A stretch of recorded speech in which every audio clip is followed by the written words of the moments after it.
Buenos días a todos. Mi nombre es Ángel Adán Reyes Villasana y voy a explicar el problema 516 de la edición 12 del libro de estática de Hibbeler, el cual dice lo siguiente: determine las componentes de reacción que ejercen la junta de rótula esférica ubicada en el punto A, la chumacera lisa ubicada en el punto B y el soporte de rodillo ubicado en el punto C, sobre el ensamble de barras que se muestran en la figura. El primer paso para poder resolver este problema sería identificar los tipos de soporte y las reacciones que poseen estos en la figura. Primeramente tenemos una rótula esférica en el punto A, la cual tiene tres incógnitas, que vendrían siendo las tres reacciones, las tres componentes rectangulares de fuerza a este punto, las cuales denotamos en el diagrama de cuerpo libre como AX, AY y AZ. Seguido a eso, tenemos la chumacera lisa en B, la cual tiene cuatro componentes. Las reacciones son dos fuerzas y dos componentes de momentos de par que actúan perpendicularmente al eje. Sin embargo, estos dos momentos no los vamos a considerar, ya que nuestra figura está soportada por otros dos puntos, los cuales vendrían siendo el punto A y el punto C. Y finalmente tenemos un rodillo en el punto C, que vendría siendo una incógnita. La reacción es una fuerza que actúa perpendicularmente a la superficie en el punto de contacto, la cual denotamos aquí como fuerza C.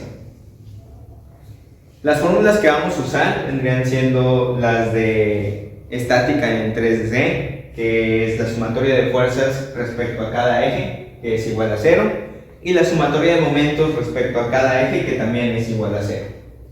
Entonces, primero, observando la figura en el diagrama de cuerpo libre, podemos observar que no tenemos ninguna fuerza que esté actuando en el eje Y.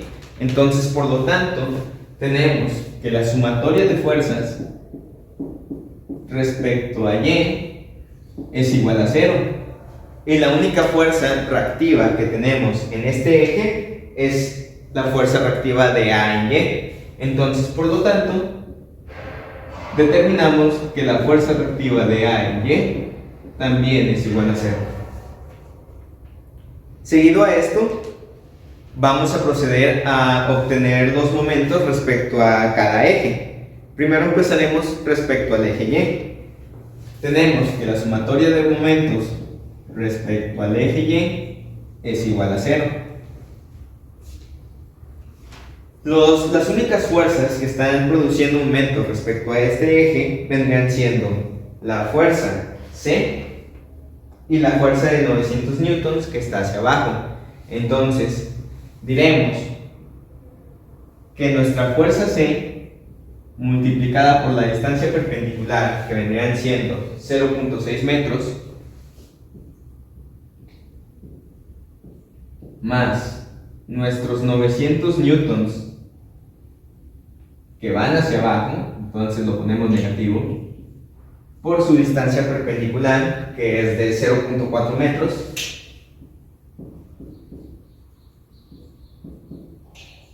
es igual a 0.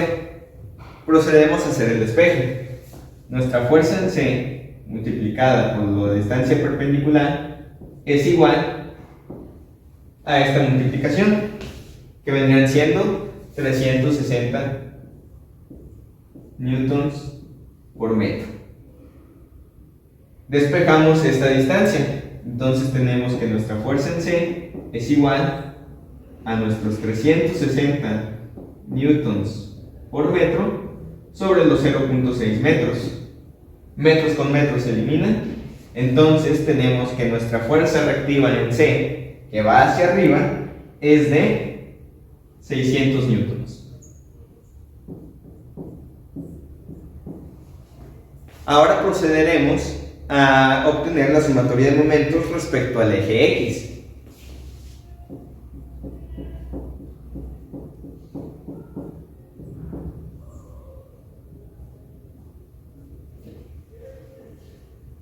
Tenemos que las únicas fuerzas que están realizando momentos respecto a este eje, vendrán siendo nuestra fuerza reactiva de B en el eje Z, nuestra fuerza de 600 newtons, que es la que se aplica en el punto C, y nuestra fuerza de 900 newtons, que vendría siendo esta. Entonces tenemos que nuestra fuerza reactiva en B en el eje Z por su distancia perpendicular, que vendrán siendo 0.8 metros,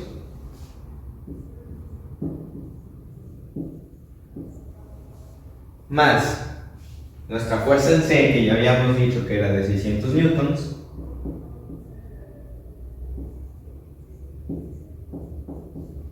por su distancia perpendicular, que vendrían siendo 1.2 metros,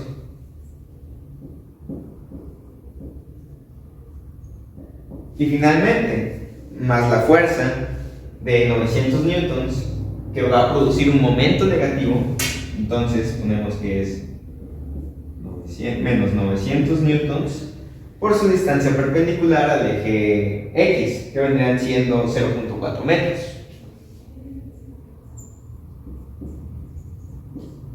Todo esto va a ser igual a 0.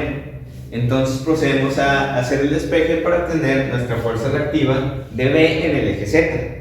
Tenemos que nuestra fuerza reactiva en B, Z, por los 0.8 metros, es igual a esta multiplicación, que son menos 720 newtons por metro, más esta multiplicación, que vendrán siendo 360 newtons por metro. Hacemos la suma y despejamos esta multiplicación, que pasaría dividiendo. Entonces tenemos que nuestra fuerza reactiva de B en Z es igual a menos 360 newtons por metro sobre los 0.8 metros. Metros con metros se eliminan. Entonces tenemos que nuestra fuerza reactiva de B en el eje Z es igual a menos 450 newtons. Finalmente, la sumatoria de momentos respecto al eje Z. Tenemos que la única fuerza que está produciendo momentos respecto a este eje es nuestra fuerza negativa de B en X. Entonces, por lo tanto, decimos que nuestro momento negativo de nuestra fuerza reactiva de B en X por la distancia perpendicular, que es de 0.8 metros,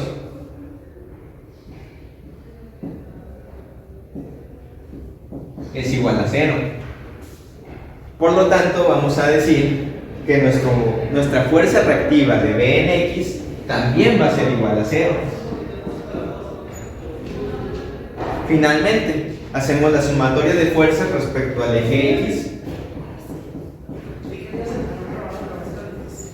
y tenemos que nuestra única fuerza en X es la fuerza reactiva de A en X. Por lo tanto, decimos que esta fuerza reactiva también es igual a 0. Y finalmente ya nada más nos queda hacer la sumatoria de fuerzas respecto al eje Z.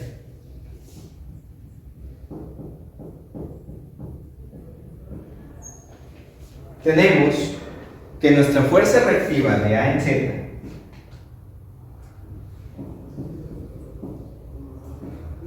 más nuestros menos 450 newtons de la fuerza reactiva de B en Z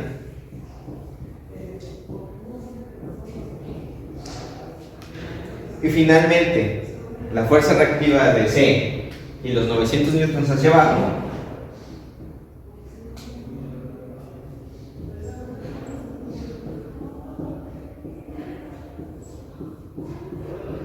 es todo igual a 0. Hacemos la sumatoria y despejamos. Entonces, por lo tanto, decimos que nuestra fuerza reactiva de A en Z es igual a a 750 newtons. Y así tenemos todos nuestros resultados. Tenemos que nuestra fuerza reactiva de C es igual a 600 newtons. Nuestra fuerza reactiva de B en el eje Z es menos 450 newtons. La fuerza reactiva de B en el eje X es de 0 newtons. Y las fuerzas reactivas de A serían A en Y igual a 0, A en X igual a 0 y A en Z igual a 750 newtons.